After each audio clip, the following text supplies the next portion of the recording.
وسراجا منيرا أما بعد فإن أصدق الحديث كتاب الله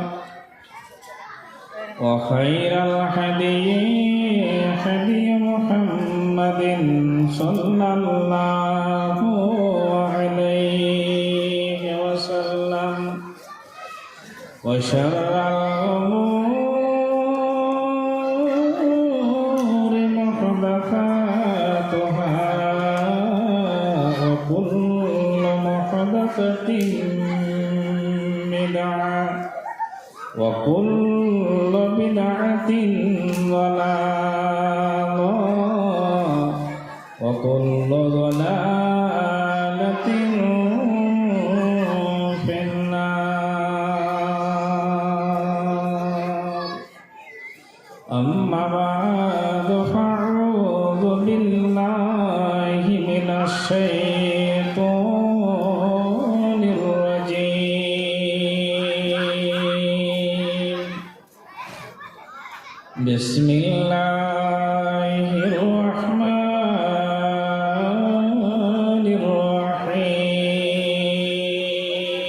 الرحيم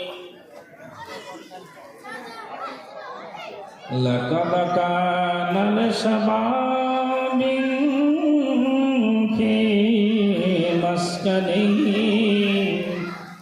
في مسكنهم آية جنتان عن يمين وشمال كلوا من رزق ربكم واشكروا له بلدة طيبة ورب غفور فعرضوا فأرسلنا عليهم سيل العرم وبدلناهم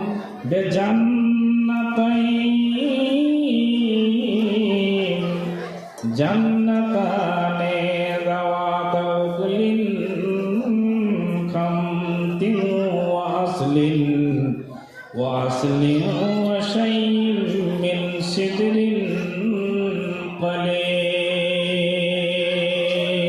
قليل وقال النبي صلى الله عليه وسلم عن أبي هريرة رضي الله تعالى عنه أنه سمع النبي صلى الله عليه وسلم يقول إن ثلاثة من بني إسرائيل فأبرص وأقرع وأعمى فعات العباس فقال أي شيء أحب إليك قال لون حسن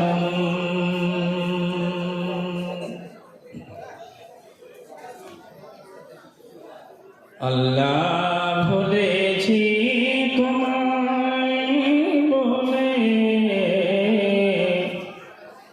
দয়া তোমার কি আজ হয় না তাই তোমরা চেয়ে দেখি তোমায় ছাড়া কিছু কেন দুনিয়ায় পাই না আল্লাহ বলেছে তোমায় বলে দয়া কি আর তোমার হয় না তাই তো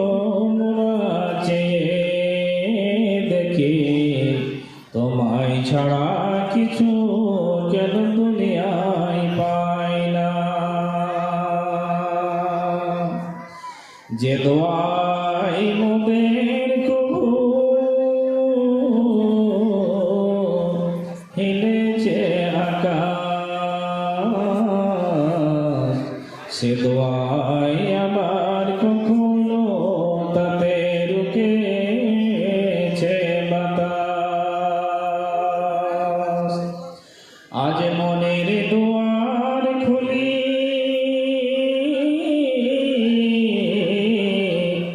আমরা দুহাত তুলি, বসেছে গো খোদা চাহিবারে, তুমি দান করো গো দয়াময় আমাদেরকে বারে বারে। আল্লাহ বলেছি তোমায় বলে, দয়া তোমার কেন আজ হয় না। তাই তো মোরা চেয়ে দেখি তোমায় ছাড়া কিছু কেন মোরা আজ দুনিয়ায় পাই না।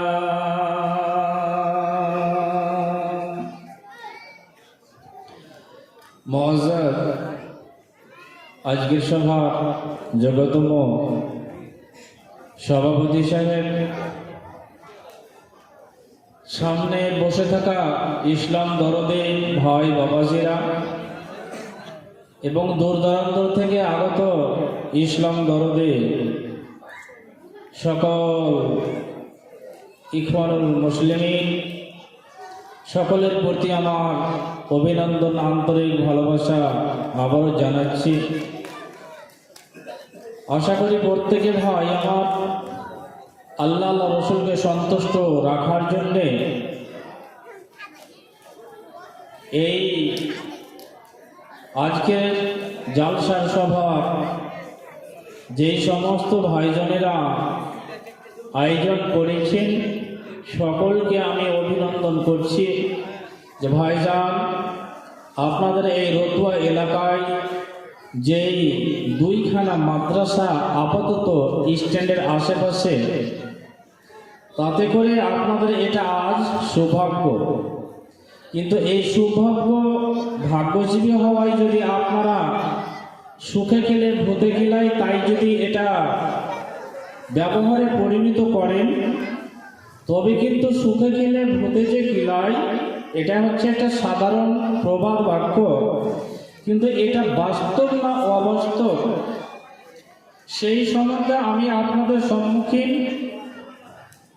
অল্প সময়ের মধ্যেই আমার বক্তব্য ইতি করব।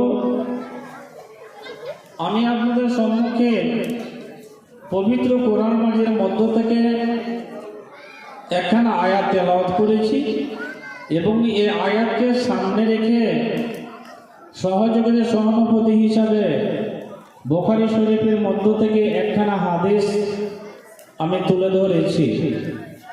উদ্দেশ্য হচ্ছে এই যে মাদ্রাসা, এই মাদ্রাসাকে সামনে রেখে আমি বক্তব্য রাখবো মনে করেছি। উদ্দেশ্য একে অপরের এটাই হবে, যদি আমরা সঠিকভাবে সময় না দিই, সঠিকভাবে যদি এই মাদ্রাসাকে আমরা পরিচালনা না করি, তাহলে আমাদের হালাত এবং অবস্থা কি ঘটবে। এবং আমরা যে একজন মুসলমান, এই যে আজকের সভা মনে হচ্ছে এখান থেকে 200 কিলোমিটার দূর থেকে আওয়াজ কিন্তু পাচ্ছি না।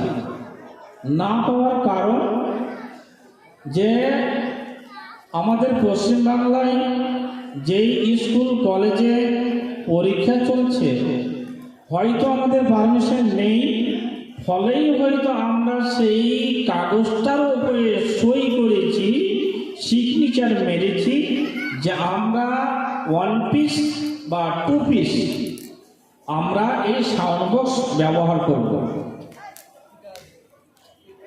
যাই হোক, আমি আপনাদেরকে সময় লস করব না আপনাদের। আল্লাহ পাক রব্বুল ইজ্জত যতগুলো মুমিন মুমিনা রয়েছে আজমাইশ হয় এই মুসলমানদের প্রতি, মুমিনের প্রতি। কাফের বেদিন নাস্তিক তাদেরকে আল্লাহ পাক রব্বুল ইজ্জত আজমাইশ করেন না, আজমাইশ হয় মুমিনের প্রতি।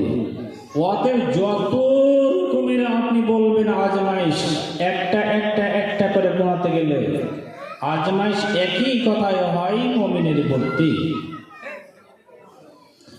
তাহলে আপনাদেরকে আমি বলি যে এই রতুয়া থেকে পশ্চিম প্রান্তে মোটামুটি 4 কিলোমিটার বা 5 কিলোমিটার পরে একটা মাস্টার প্লেন রয়েছে।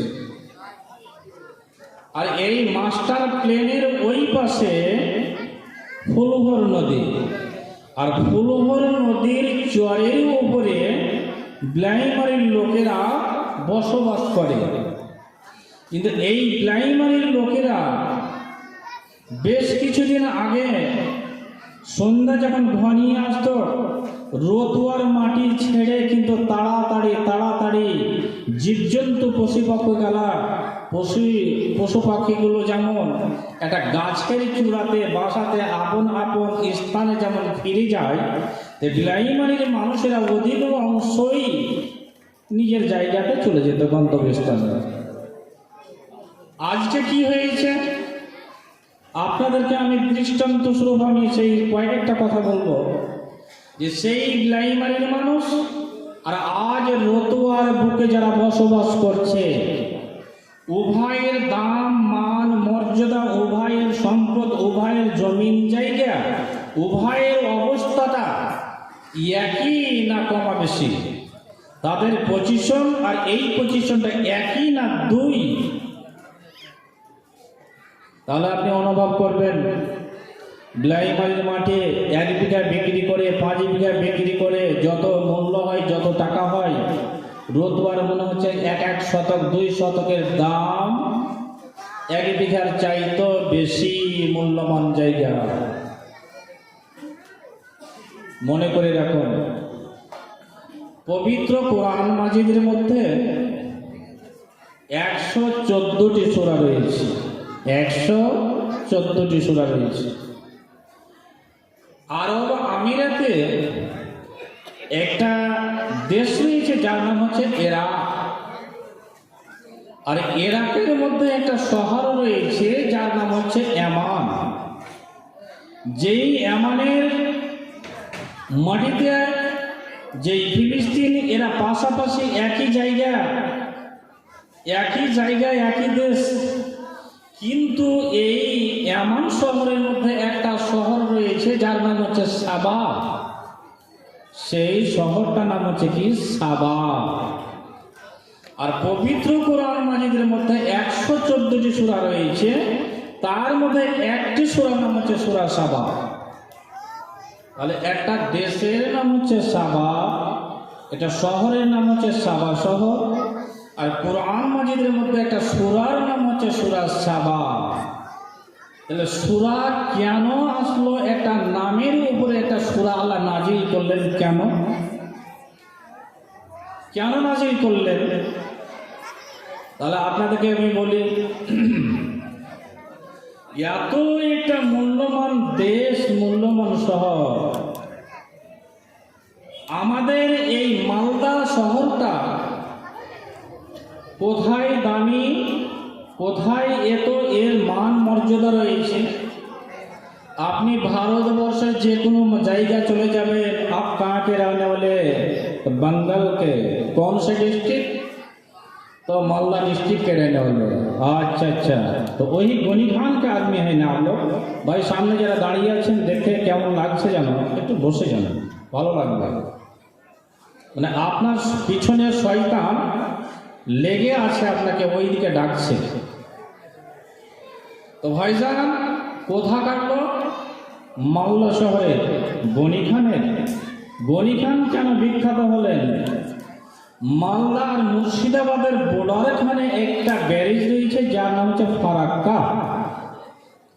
আর এই যে ফারাক্কা নামে পরিচিত, আর সঙ্গে সঙ্গে রয়েছে কি মালদার একটা বিখ্যাত একটা নাম রয়েছে, যে মালদার বিখ্যাত ফল হচ্ছে কি ফজলি আম। পবিত্র কোরআন মাজিদের মধ্যে বিখ্যাত একটা নাম সুনাম এসে গেল সূরা সাবা। কেন দেখা গেল ভাই? আমাদের দেশে যখন ঝড় মেঘগুলো হয়, কাল বৈশাখীর ঝড়গুলো যখন আসে, ঝড় আসে, তখন আমাদের দেশের ছেলেরাকে বাগানে নেমে পড়ে, আর বাগানের সেই আমগুলো ঝরে ঝরে ঝরে ঝরে মাটিতে পড়ে, আর আমাদের ছোট্ট ছোট্ট সিলিংয়ের ছেলেরা ওই ডালি বোঝাই করে, বস্তা বোঝাই করে আমগুলো কুড়িয়ে নিয়ে আসে বাড়িতে। আল্লাহ পাক রব্বুল ইজ্জত সূরা সাবাটাকে এই জন্য সাজালেন যে সেই দেশের মধ্যে এমন একটা নদী আর এমন একটা শহর, এমন একটা মূল্যবান বাগান। বাগানগুলো কিসের ছিল? ডান হাতে বাগান, বাম হাতে কিশমিশের গাছগুলো লেগে আছে, ডান হাতে বাম হাতে আপেল কিশমিশ আখরোট গাজর মার্কার খেজুরের বাগানগুলো লেগে আছে। সেই শহরের মধ্যে ডান হাতে আর বাম হাতে আর মধ্যখান দিয়ে একা বেঁকা হয়ে সাপের মতন হয়ে একটা নদী ছিল, আর সেই নদীটা এমন সুন্দর একা বেঁকা হয়ে প্রবাহিত রয়েছে। ডান সাইডের জমি ওনার যখন পানির প্রয়োজন হতো, ওরা এমনি করে হাত দিয়ে নালীটাকে কাটাবে, আর নিজে নিজের গাছগুলোতে নিজে নিজের জমিনে তারা পানি ব্যবহার করত। বাম সাইডের বাগানওয়ালার যখন পানির প্রয়োজন হবে, ওরা বাম দিকে ব্যবহার করবে, ডান দিকে কেউ ডান দিকে, কেউ বাম দিকে, কেউ বাম সাইডে কেউ ডান সাইডে পানি তারা নিত। এত মূল্যবান তাদের শহর, ওই সমাজে ওই দেশের মধ্যে কোনো যদি মিসকিন ফকির, কোনো ইয়াতীম, কোনো বিধবার যদি ছেলে ছিল, ওই ছোট্ট ছোট ছেলেরা বা অসহায় লোকেরা একটা ডালিকে মাথায় করে যখন বাগানের মধ্যে নেমে পড়ত, ওরাকে মাটিতে হাত লাগিয়ে ওদেরকে কাজু আখরোট কিশমিশ মানাক্কাগুলো ওই খেজুরগুলো তাদেরকে জমিন থেকে উঠাতে হতো না। কারণ এই জন্যে তাদেরকে জমিনে হাত লাগাতে হতো না। ওই বাগানটা এত মূল্যবান শহর, এত মূল্যবান একটা নিয়ামত ছিল যে ওই গাছের ডাসা ডাসা পাকা পাকা ফলগুলো ওই ডালিতে পড়ে যেত, আর কয়েক মিটার দিনে তাদের ডালিটা পরিপূর্ণ হয়ে যেত আল্লাহর নিয়ামতে। লোকটা পাকা পাকা ফলগুলো নিয়ে নিজের বাড়িতে ফিরে আসতো। এত মূল্যবান শহর, দেশ কি পরিপূর্ণ আল্লাহর নিয়ামতে পরিপূর্ণ হয়ে আছে, কিন্তু এদেরকে বলা গেল একটা কথাকে ওয়াকুলু মির রিজকি রাব্বিকুম ওয়াশকুরু লাহু বালদাতুন তাইয়্যিবা। এরে ইরাকের জনগণেরা, রে ফিলিস্তিনের লোকেরা, হে সিরিয়ার জনগণেরা, রে লিবিয়ার মানুষেরা, রে জর্ডানবাসীরা, রে সাবা শহরের দেশের লোকেরা, তোমাদেরকে এত সুন্দর সুন্দর আমি নিয়ামত দিয়েছি, ফলমূলগুলো দিয়েছি, তোমাদের কোনো অভাব অনটন দুর্ভিক্ষ হবে না। অতএব তোমরা এই আমার রিজিকগুলো তোমরা খাও, আর এবং আমার রিজিক খেয়ে ওয়াশকুরু লাহু বালদাতুন তাইয়্যিবা, এবং তোমরা আমার নিয়ামতের তোমরা আনুগত্য তোমরা স্বীকার করো।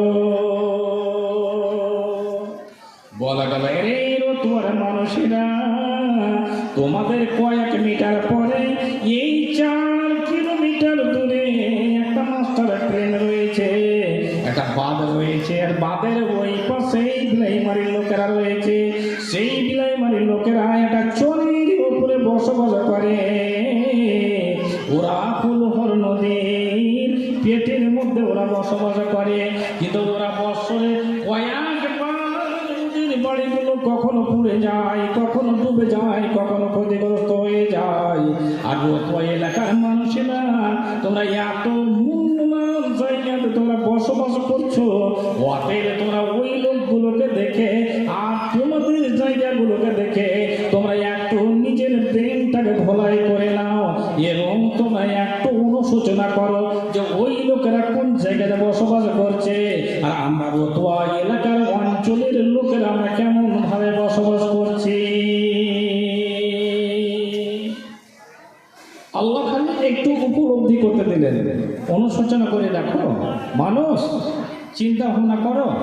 ভাইজান, ওই সমস্ত লোককে যখন বলা গেল তোমরা আমার রিজিক খাও আর শুকরিয়া আদায় করো, কিন্তু ওরা অনুভব করতে লাগলো। আমি এক জালসায় ছিলাম, এক্ষুনি আমার একজন ভাই আমাকে ওই পাশে বলছে, মাওলানা কিছু গল্পের মাধ্যমে আসলে কথা যে উনি সার্ভিস করেন, ওনার ছেলে সার্ভিস করেন, ওনার